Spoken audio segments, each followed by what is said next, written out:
परम पूज्य गुरुदेव नारायण दत्त श्रीमाली के द्वारा उनके मुख से प्राण किस प्रकार से कैसे कैसे सिद्ध किए जाते हैं, आइए आपको बताते हैं पूज्य गुरुदेव जी। जय सतगुरुदेव। एक मरे हुए गुरु, एक जिंदा गुरु। व्यक्ति भी दो प्रकार के होते हैं। अधिकतर व्यक्ति मरे हुए व्यक्ति में, आप में से अधिकतर व्यक्ति 90% व्यक्ति, 95% व्यक्ति, 98% व्यक्ति मरे हुए हैं। कोई चेतना नहीं है, कोई धड़कन नहीं है, सांस तो ले रहे हैं, प्राणगत अवस्था नहीं है, उसमें कोई चैतन्यता नहीं है, उसमें किसी प्रकार की हलचल नहीं है।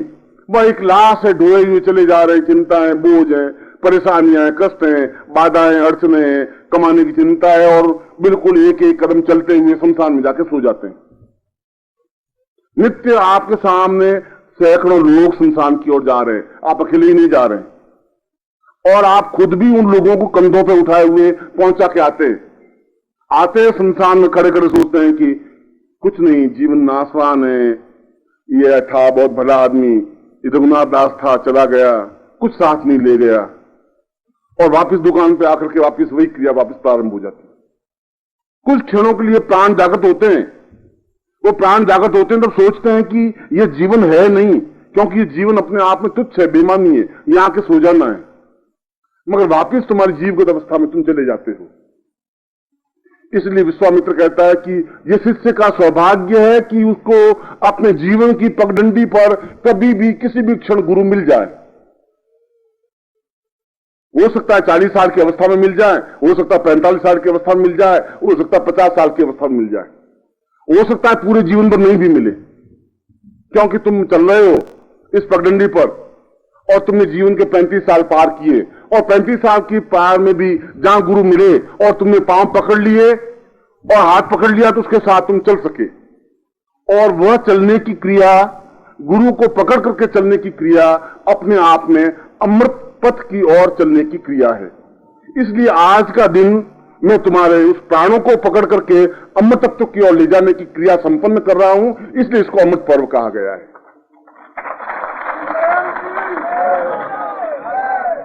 तुमने अपने पिछले 15 साल से 10 साल से देहगत अवस्था मेरे साथ रहे हैं, मेरे साथ हंसते हैं, मेरे साथ मुस्कुराते हैं, मेरे साथ रोते हैं, बिलखते भी हैं, परेशान भी होते हैं।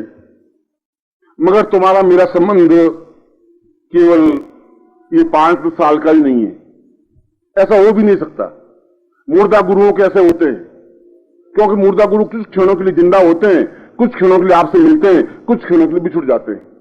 उनका मिलना और बिछुड़ना अपने आप में कोई वैल्यू नहीं रखता। ठीक इसी प्रकार से वैल्यू रखता है जैसा एक पड़ोसी व्यक्ति मर गया, हमने कंधों पे उठाया, शमशान में जाके सुला दिया, उसके अलावा हमारा उसका कोई संबंध नहीं। न हमारे आंख में आंसू है, न किसी प्रकार का विषाद है, न किसी प्रकार का अभाव है। और यदि पड़ोसी घर में पुत्र पैदा हो गया, एक क्षण के लिए मुस्कुरा लिए, एक क्षण के लिए खुश हो गए, इतना ही जीवन का चिंतन है। उस गुरु का भी आपसे इतना ही संबंध है। आप किस अवस्था में, कैसी हालात में है, उन गुरु से कोई लेन देन नहीं है। वे गुरु है ही नहीं। उन्होंने केवल एक दुकान खोल रखी है, एक व्यापार, एक विनिमय है, एक साधन है। उनका तुम्हारा कोई संबंध, प्राणों का संबंध नहीं है, जीवन का कोई चिंतन नहीं है, कोई विचार डालना नहीं है, तुमसे उनका कोई स्वार्थ नहीं है। केवल इतना ही है कि ये आवे और इस मुझे 5 रुपए चढ़ा दे, 25 रुपए चढ़ा दे, 100 रुपए चढ़ा दे, कमरा बना दे, एक धर्मशाला बना दे, एक हॉल बना दे, और कुछ दान दे दे, कुछ दक्षिणा दे दे। ये गुरु अपने आप में मुर्दा गुरु होते हैं।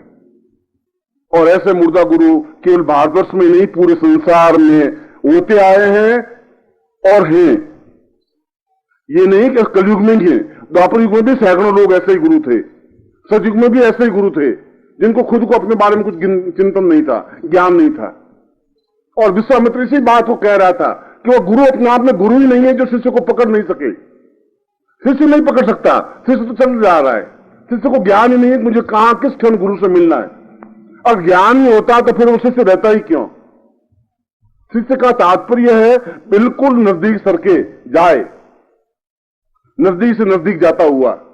शिष्य का तात्पर्य कोई चेला बनना नहीं है, कोई तुम्हें दीक्षा दूं तुम शिष्य बनो, ये शिष्यता नहीं है। दीक्षा देने को शिष्य नहीं कहते हैं। शिष्य का मतलब है कि तुम गुरु के कितने निकट हो, उसको शिष्य कहते हैं। शिष्य का मतलब है निकट जाने की क्रिया, और निकट जाने की क्रिया देह से देह भिड़ जाने की क्रिया को नहीं, प्राण से प्राण मिल जाने की क्रिया को शिष्यता कहते हैं। तुम्हारे प्राण उस गुरु के प्राणों से मिल जाएं, एकाकार हो जाए, एक धड़कन हो, एक चेतना हो, एक विचार पद्धति हो, एक सांस हो, एक क्रिया हो। और ऐसा क्षण जीवन में शिष्य लाता है, अगर शिष्य में चेतना रहती है तो। मगर शिष्य में चेतना रह नहीं सकती, क्योंकि शिष्य प्राणगत अवस्था में पैदा होता नहीं है। यह मूलभूत अंतर है। शिष्य जीवगत अवस्था में पैदा होता है, और वहां उस क्षण विशेष में कभी गुरु उसको जिंदगी मिलते हैं और वो शायद नहीं पहचान सके।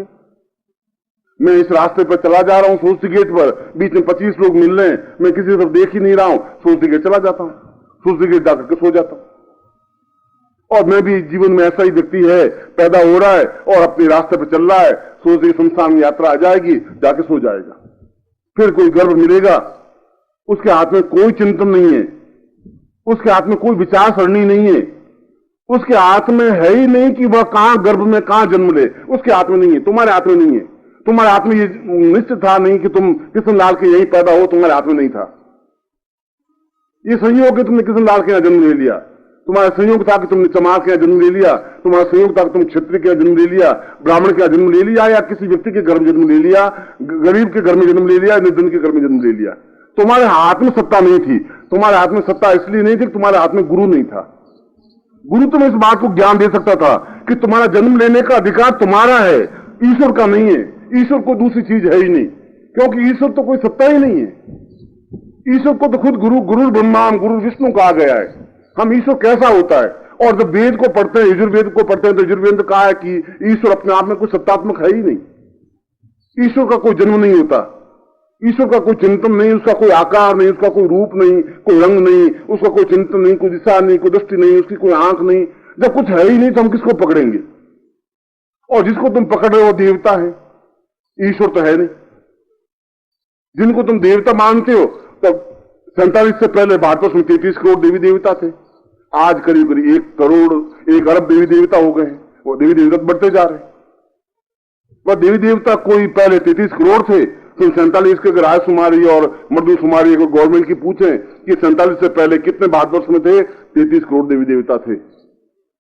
और 33 हुए, 40 हुए, 45 हुए, और अभी जनसंख्या जब गणना हुई तब 1 अरब देवी देवता हो गए हैं। देवी देवता तो वृद्धि हो रही है, ईश्वर में वृद्धि नहीं हो सकती, इसलिए तुम ईश्वर को पहचान भी नहीं सकते।